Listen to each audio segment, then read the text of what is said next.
Yep, Spence fair on for The Fight Is Right. Babatunde Ajayi is in America at this present moment, but I'm with my guy who does no interviews with nobody. I want you to realize this part, yeah. Ellie Seckbach reporting, don't do no interviews, but he show love to The Fight Is Right. Dream it, believe it, become it. Come on up. Ellie, good fight on the weekend. What was your thoughts, my friend? I don't know where to start with this one. I'm gonna say this. When I hear legends like Oscar De La Hoya, 11-time world champion, sixth division, Robert Garcia, world champion, has made 15 world champions, Shakur Stevenson, Regis Prograis, and just this off to the top of my head, they all saw the fight 7-5, 8-4 to Loma. I'm in my humble opinion, being in the arena, I thought Loma pulled it off. I know people have other opinions, including yourself, that you thought Haney pulled it off. But it's really, I tell you what struck me.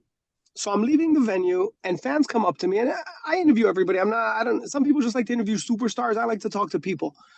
And fans come up to me and they said, hey, we're Haney fans. We bet on Haney, but we had Loma winning. And that reminds me years ago, Marquez Pacquiao 3, where Pacquiao fans came out of the arena when that fight was a draw, and they reversed their jackets because it was so like, hey, the right guy did not win. So this wasn't a draw. It's worse. It's a loss.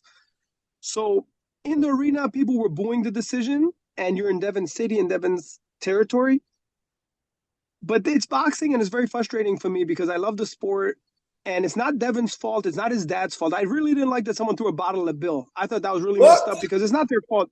I didn't Yeah, know when that Bill was happened. leaving, as they were leaving the arena, Bill was happy. Someone threw a bottle. He has a little knot, or he had a little like mouse under the eye. That's not cool. Like, there's no need. I don't like it when it happens to fighters for no reason. I mean, we've seen it in other cases. It's not the fighter's fault. It's not his dad's fault. They did their part. They did a training camp. Devin fought his heart out. I just thought he came up short. So we're still 2 days after. I'm getting a lot of buzz, a lot of calls, a lot of people reaching out. Some big people in boxing are reaching out to me privately to say yes, Loma won, but publicly they're very like, Devon won. diplomatic, and they say it was a draw or whatever. So I'm about to go to some gyms today to talk to people and get their reaction, but it's frustrating because if you watch a soccer game, you watch a basketball game, you watch a race, you watch any other sporting gymnastics, they have 11 judges. It's hard to get these controversial decisions in other sports. But in boxing, it seems more often than not. That's my take from it. I would love to see a rematch if it's possible. It's not possible, and I just read somewhere, and I don't know if it's true, that Devin re-signed with Top Rank. So hopefully it's Devin and Shakur. Well, I don't want that fight yet. I want Devin Haney to do exactly because Devin Haney's been heavily influenced by Floyd Mayweather.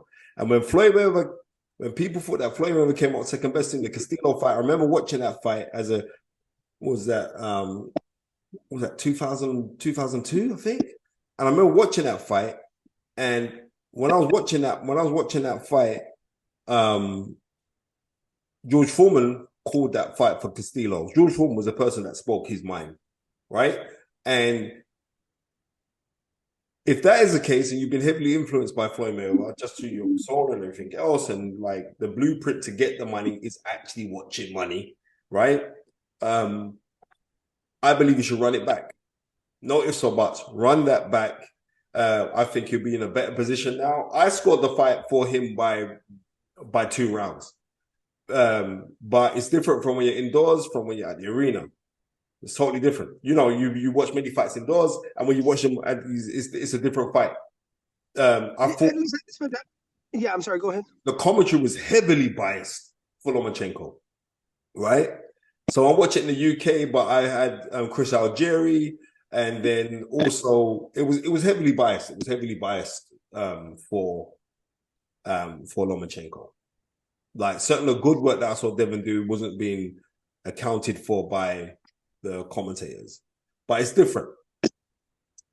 The difference is when you're live in an arena, you don't have instant replay, you don't Mm-hmm. have the 5 camera angle, and it's a different energy, it's a different look. Than on TV, it's easier to be much more knowledgeable. Mm. I'll give you an example. The week before this, Rolly, it was stopped early. The Rolly fight. It was premature. It was premature against a man that But looked my older than your great granddad. Yeah, but you know what? Hey, that guy came to fight, and his wife before the last fight got murdered. So you have Oh. to feel for him, No, I'm glad you got a payday. and he'll have another one, and hopefully he can step it up. But my point is that in the fight live, from my vantage point, and I sat where the pole, a camera guy, and the ref are in front of me. You're limited in your vision in that fight, so that's different. But this, I had a good seat. I just didn't have the instant replay, and I thought in this case it looked like Loma won, but if I'm the only one that says it, then it's something's wrong with me. But when the majority of people saw Loma winning, then it's much more controversial than normal. And I agree with you. A rematch on this, like Mayweather had two rematches, Maidana and Castillo. Yep. Sometimes people avoid rematches because they're worried of what can happen. But I'm sure Devin's confident. His dad's confident. His dad said the win was so wide they don't need a rematch. I respectfully disagree. I think a rematch will be massive, and it would be good for Loma too. Yeah.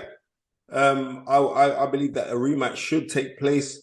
I'm looking forward that we do get a rematch. And I know you're busy because you're on the run, and I know you don't do these kind of things. So what I'm saying to you is this: what are the fights that you're looking forward to this year? There's a lot of fights I'm looking forward to. I'm very interested to see what Gervonta Tank Davis does next. Does he fight Haney? Hope so. Does he fight Shakur? That's another big one. Or what does Tank do next? I'm looking for Josh Taylor, Teofimo Lopez. That's a big fight. Spence and Crawford, I'm very excited about it. It looks like it's going to happen in July. Let's say I'll tell July you what the I found 19th. interesting. What do you really think that's going to happen? July 19th is a date.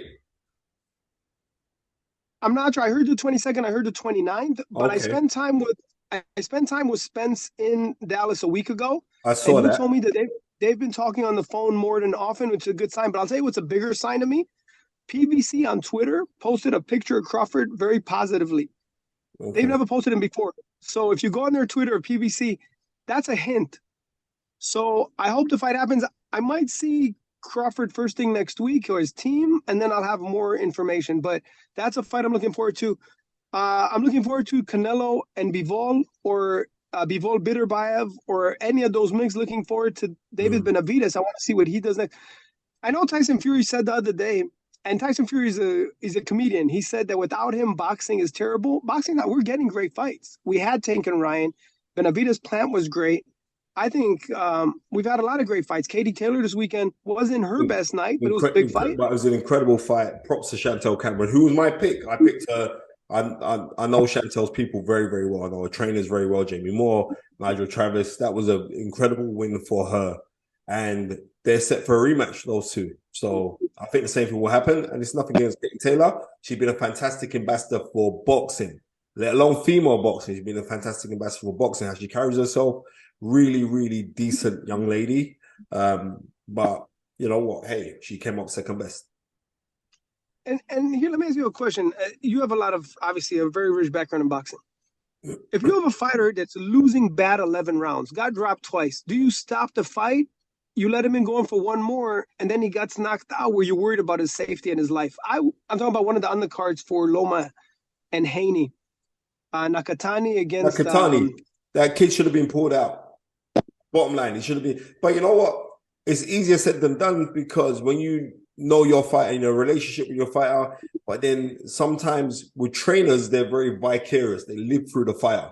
So you're seeing your fighter in trouble, but you're saying like, no, but we need the win because they want the win as much as their fighter. But sometimes the win is not the win in the ring, but it's the win in life to know that you've taken someone from where you've taken them to and you've molded them to be where they are. And sometimes trainers get braver than the fighters. Jesse Reed, who's had 22 world champions, he's in the Hall of Fame. He had Roger Mayweather. He had who else did he have? He had Johnny Tapia. He had a lot. He had a lot of great fighters. He told me he's never let any of his fighters get knocked out. Right. That was his philosophy. So when he saw someone's in trouble, he stopped it. Of course, Roger got stopped against Chavez, but he got kicked out of the corner in the second fight. Yeah. In the So 10th round. So and the thing it's he didn't get knocked out. He didn't get knocked in the second fight with Chavez. He didn't get knocked out. The second fight they had with Chavez, Chavez stopped him. He didn't come out, and that was for Rogers that junior welterweight title for his WBC junior welterweight title. I remember that fight, and Chavez was saying there he was buzzing like I made him quit. Like yeah. But you know, So we could talk on and on and on. I know you are a busy man, Ellie Seckbach. Thank you so much for the love, my brother. Big up yourself. And you're going to keep on doing your thing. And you know what? And I remember the time, because you mentioned Roger Mayweather. I remember the time when I met you in Mayweather's gym, and Roger Mayweather said, "This guy knows shit about. He knows his I boxing." remember that. I remember that you were Yeah. dressed with the tuxedo. I thought it was your wedding day, but they told me no, he always dresses nice. Yeah, I always dress nice. Always dress nice. But yeah, Ellie, But, keep on doing your but stuff, I man. gotta run. But listen, let's do this again when I have more time. I have to apologize. I'm just late because the professionals they train in a little window and then they're gone for the day, and I have to rush. But we'll do Bro, this again. We'll catch up. Hopefully, it's there's a been a rematch. blessing. And thank you so much. We'll talk soon. Love, my brother. Perfect. Thank you. Reporting.